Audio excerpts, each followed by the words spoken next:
할렐루야, 영락 성도 여러분 반갑습니다. 화목한 구역 모임에 오신 여러분을 주님의 이름으로 환영합니다. 오늘 우리가 14주 공과 부활의 주님을 만납시다 라는 주제의 말씀을 함께 나누도록 하겠습니다. 먼저 기도하겠습니다. 사랑과 은혜가 풍성하신 하나님 아버지 은혜를 감사합니다. 오늘도 우리에게 귀한 시간 허락하여 주셔서 화목한 구역 모임으로 하나님의 말씀을 나누는 귀한 시간 갖게 하심을 감사합니다. 이 시간 주의 성령께서 우리와 함께 하여 주셔서 하나님 말씀을 나눌 때에 깨달아는 귀한 진리가 허락되게 하여 주시고 또 부활의 주님을 만나 변화되는 삶을 살아가는 우리 모든 성도들 되게 하여 주옵소서. 주님께 감사드리며 살아계신 예수님의 이름으로 기도하옵나이다. 아멘. 우리 오늘 말씀은 누가복음 24장 우리 24절에서부터 35절까지 말씀입니다. 신약성경 140페이지에 있습니다. 누가복음 24장 24절에서부터 우리 35절까지 하나님 말씀을 여러분 말씀 찾아보시고 함께 봉독하도록 하겠습니다.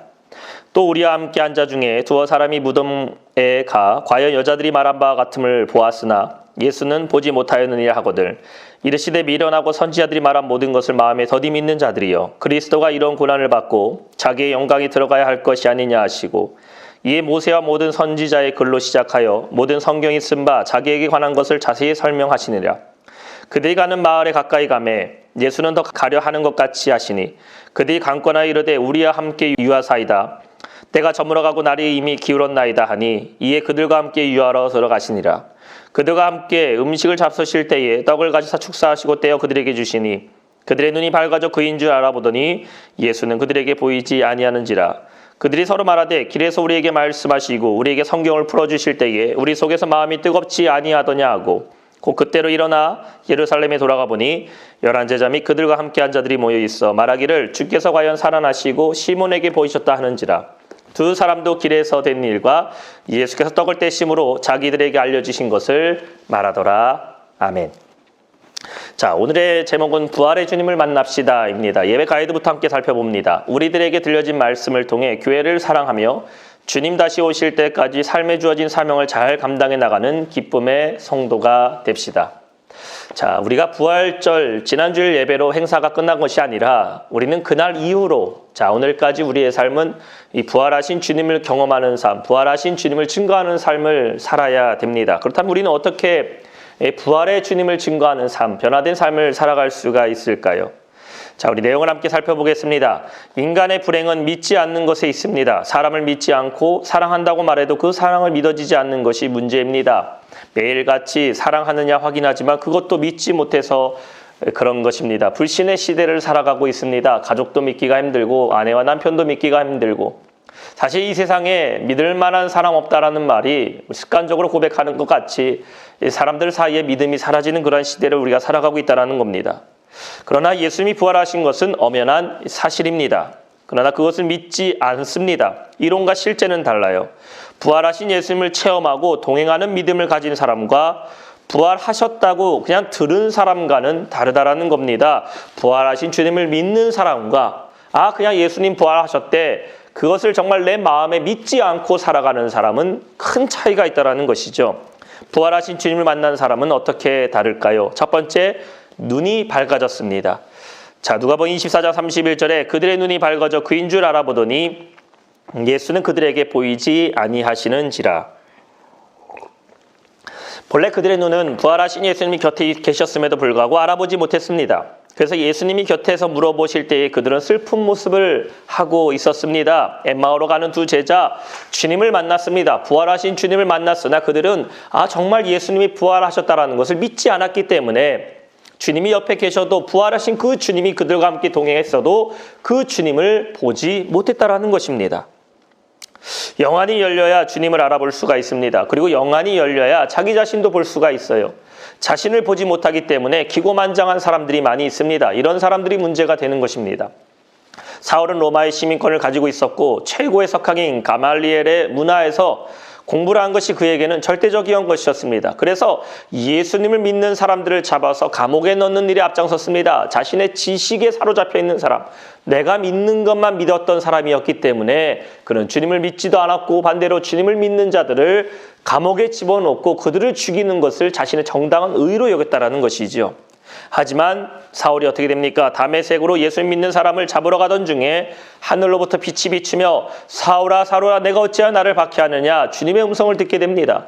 사울이 물어보죠. 누구시냐고 묻자 주님께서 말씀하십니다. 나는 내가 박해하는 예수라고 말씀하고 있어요.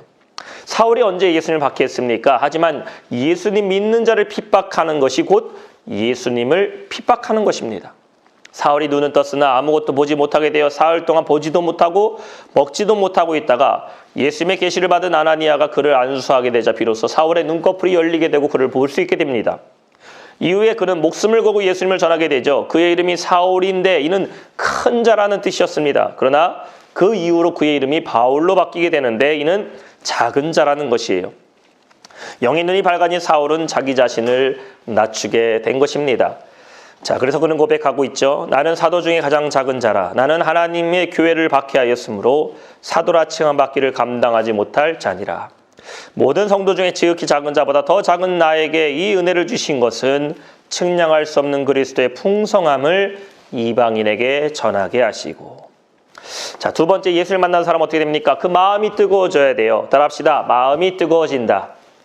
그들이 서로 말하되 길에서 우리에게 말씀하시고 우리에게 성경을 풀어주실 때에 우리 속에 마음이 뜨겁지 아니하더냐 하고. 자, 마음이 뜨겁다, heart burning은 열정이 생겼다라는 겁니다. 패션이 생겼다라는 것이죠. 차가운 마음이 뜨거운 마음이 되고 부정적인 마음이 소극적인 마음이 긍정적이고 적극적인 마음이 된다라는 것은 마음이 뜨거워졌다라는 겁니다. 차디찬 마음에도 부활의 주님을 만나게 되면은 무엇이 또민가 열정으로 뜨거워지는 것이에요. 타고난 재능을 가졌다 해도 노력하는 사람을 이길 수는 없습니다. 노력하는 사람보다 그 일의 매력을 느끼고 즐거워하는 사람을 이길 수가 없는 것이에요. 즐기는 사람보다 그 일을 진짜 사랑하는 사람 이길 수가 없습니다. 지금 이 시대에는 누가 필요합니까? 냉랭한 이 시대에 불타는 마음을 갖고 있는 사람을 찾고 있어요. 누가 예수님을 잘 믿을 수가 있을까요? 그 마음에 열정이 있는 사람이 예수님을 잘 믿는 겁니다. 가슴에 뜨거운 열정이 있는 사람이에요. 바울은 그 뜨거운 열정으로 인해서 미쳤다라는 소리까지 듣게 됩니다. 어떤 부모가 자기 자녀가 교회에 미쳤다고 걱정하는 말을 듣게 됩니다. 교회에 미친 자녀는요, 걱정하지 않아도 됩니다. 안심하셔도 돼요. 축복의 자녀가 될 줄 믿습니다. 예수에 미친 사람. 우리의 삶이 예수에 미친 성도가 될 때에 우리는 부활하신 주님을 믿는 성도, 그 삶의 놀라운 변화를 경험하고 주님의 축복의 자녀가 될 수 있음을 믿으시기 바랍니다. 세 번째, 예수 부활한 주님 만나게 되면 어떻게 됩니까? 변화가 되었습니다. 자, 말씀에 얘기하고 있어요. 곧 그때로 인하여 예루살렘에 돌아가 보니 11제자 및 그들과 함께한 자들이 모여 있어 두 사람도 길에서 된 일과 예수께서 떡을 떼심으로 자기들에게 알려지신 것을 말하더라. 자, 절망이 기쁨이 되어버렸어요. 희망을 잃어버려 엠마오로 가던 두 제자가 다시 희망을 갖게 됐습니다. 인생의 불행을 칠행하는 약은 희망이에요. 희망이 있는 사람은 비록 육신이 불편하고 환경이 어려워도 가능성이 있을 믿고 일어나는 사람입니다. 구세군의 창시자 윌리엄 부스는요, 젊은 시절에 중병을 앓았어요. 의사가 그에게 1년밖에 살 수 없다고 했습니다. 그래서 그는 자신에게 남은 1년을 죽을 각오로 전도해야겠다고 다짐하게 됩니다. 결국 그는 자신의 생애 84세까지, 4세까지 건강하게 살게 됩니다. 지금 여러분이 걷고 있는 그 길이 혹시 엠마오로 내려가는 길입니까? 시리에 빠져서 어둠과 근심, 걱정 속에 걸어가는 길입니까? 아니면 부활하신 주님을 만나 활기 있고 소망이 넘치는 예루살렘으로 올라가게 됩니까? 엠마오로 내려가던 제자는 주님을 만나게 되고 예루살렘으로 올라가게 됩니다. 부활하신 주를 만나 영안이 열리고 가슴이 뜨거워져야 됩니다.